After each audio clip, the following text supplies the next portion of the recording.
جنوبی افریقہ، وہ ملک جس نے اپنے جوہری ہتھیاروں کو خود ہی تباہ کر دیا۔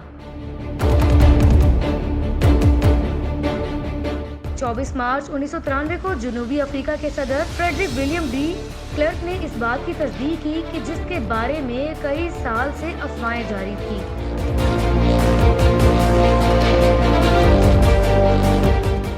انہوں نے دنیا کو بتایا کہ ان کا ملک ایک خفیہ منصوبے پر کام کر رہا تھا اور ایٹمی ہتھیار حاصل کر لیے گئے تھے۔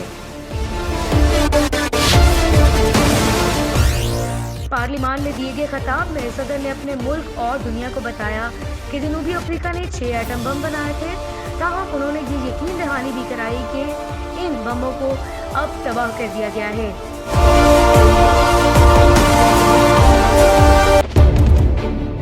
اور عسکری مقاصد کے لیے ملک کا جوہری پروگرام مکمل طور پر روک دیا گیا ہے۔ جنوبی افریقہ جولائی 1991 میں اقوام متحدہ کے جوہری عدم پھیلاؤ کے معاہدے کا حصہ بنا۔ ڈی کلرک نے اقوام متحدہ کے جوہری ادارے انٹرنیشنل اٹامک انرجی آرگنائزیشن کو جوہری سائٹ تک کھلی رسائی بھی دی۔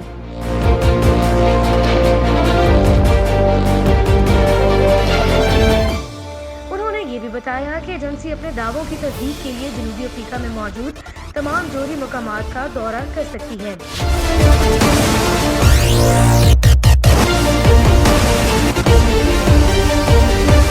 اس اعلان کے ساتھ ہی ڈی کلرک نے جنوبی افریقہ کو جوہری ہتھیار تیار کرنے والے ممالک کے چھوٹے گروپ میں شامل کر لیا۔ اس کے علاوہ جنوبی افریقہ NPT کا حصہ بننے سے پہلے جوہری ہتھیاروں کو مکمل طور پر ترک کرنے والا پہلا اور واحد ملک بن گیا۔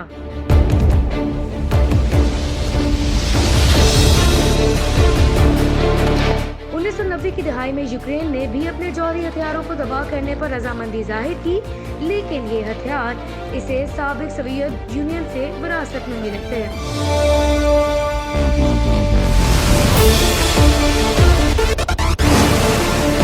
پرامن مقاصد کے لیے جوہری منصوبہ۔ جنوبی افریقہ نے 1948 میں ایک قانون بنا کر ایک اٹامک انرجی بورڈ قائم کیا، جس کا مقصد ایٹمی توانائی میں مواقع کو تلاش کرنا تھا۔ 1960 کی دہائی کے اوائل میں جنوبی افریقہ نے تحقیقی سرگرمیاں شروع کر دی اور دارالحکومت پیٹریوٹیا میں تقریباً 40 کلومیٹر کے فاصلے پر پلنڈا جوہری پلانٹ قائم ہوا۔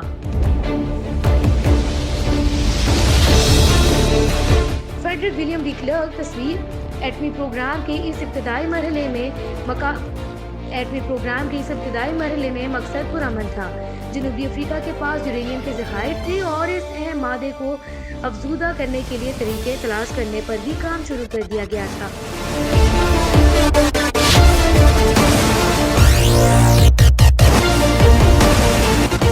واضح رہے کہ یورینیم افزودگی کی ٹیکنالوجی جوہری ہتھیاروں کی تیاری میں اہم کردار ادا کرتی ہے۔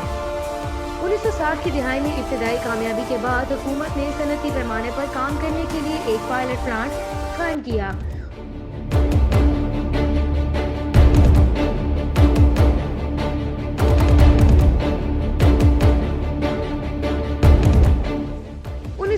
میں اس وقت کے وزیر اعظم BJP ورس نے ان منصوبوں کے بارے میں پارلیمان کو آگاہ کیا اور کہا کہ ملک کا جوہری پروگرام پرامن مقاصد کے لیے ہے۔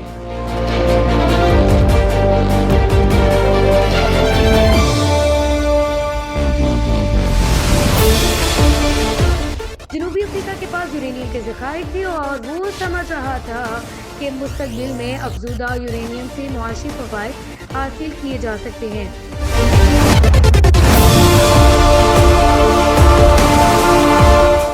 اس کے ساتھ ساتھ جنوبی افریقہ نے غیر عسکری مقاصد کے لیے جوہری مواد کو استعمال کرنے کے امکانات بھی تلاش شروع کر دی تھی۔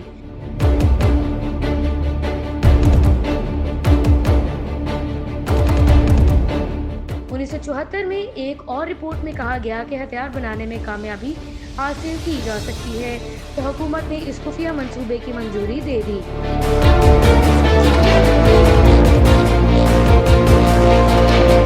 تاہم یہ اقدامات جلد ہی فوجی مقاصد کے لیے جوہری ہتھیاروں کی تیاری میں بدل گئے۔ لیکن کیوں؟ دفاعی ہتھیار، جیسا کہ ڈی کلرک نے اپنی 1993 کی تقریر میں کہا تھا کہ جنوبی افریقہ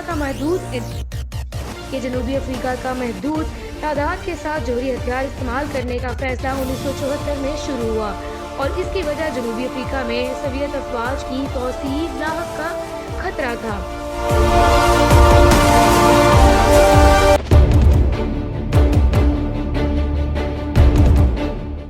پرتگال نے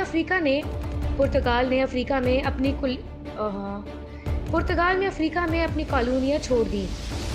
یہاں پر ہونے والی خانہ جنگیوں نے بین الاقوامی شکل اختیار کر لی۔ بائیں بازو اور سرمایہ دار قوتوں کے درمیان سرد جنگ کے سائے منڈلانے رہے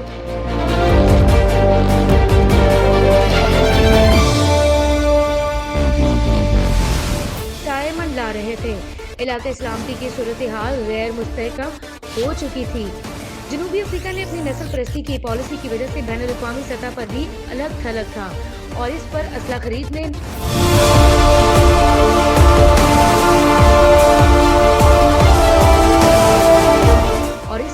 خریدنے پر پابندی عائد کی جا رہی تھی۔ امریکہ نے جنوبی افریقہ کے ساتھ جوہری ہتھیاروں کی معلومات کا تبادلہ روک دیا۔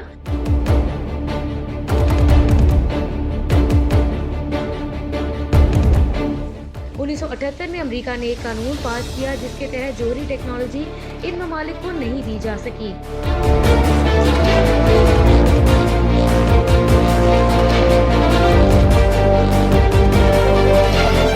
1977 میں جب جنوبی افریقہ زیر زمین ایٹمی تجربہ کرنے کی تیاری کر رہا تھا تو امریکہ اور سوویت یونین نے مل کر اسے روک دیا۔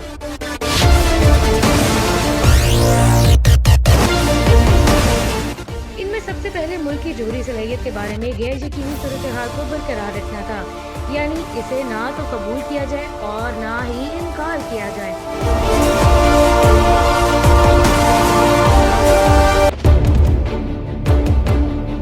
ان حالات میں یہ طے پایا کہ امریکہ جیسی سپر پاور کو نجی طور پر بتایا جائے کہ جنوبی افریقہ کے پاس ایٹمی ہتھیار ہیں۔ اس سے بین الاقوامی سطح پر اس خطرے کو ختم کرنے میں مدد مل سکتی ہے۔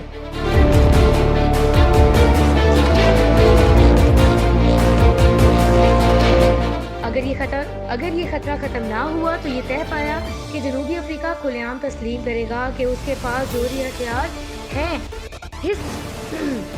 اس حکمت عملی کو عملی جامہ پہنانے کے لیے جنوبی افریقہ کو کم از کم 7 ایٹم بم بنانے پڑے تھے۔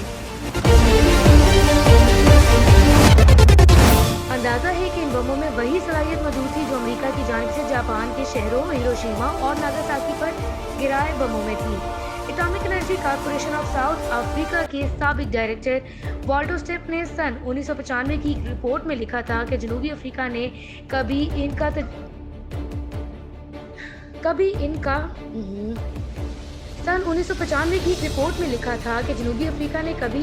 تجربہ نہیں کیا، لیکن یہ یقینی کرنے کی کوئی بھی بڑی وجہ نہیں کہ وہ کام نہیں کرتے تھے۔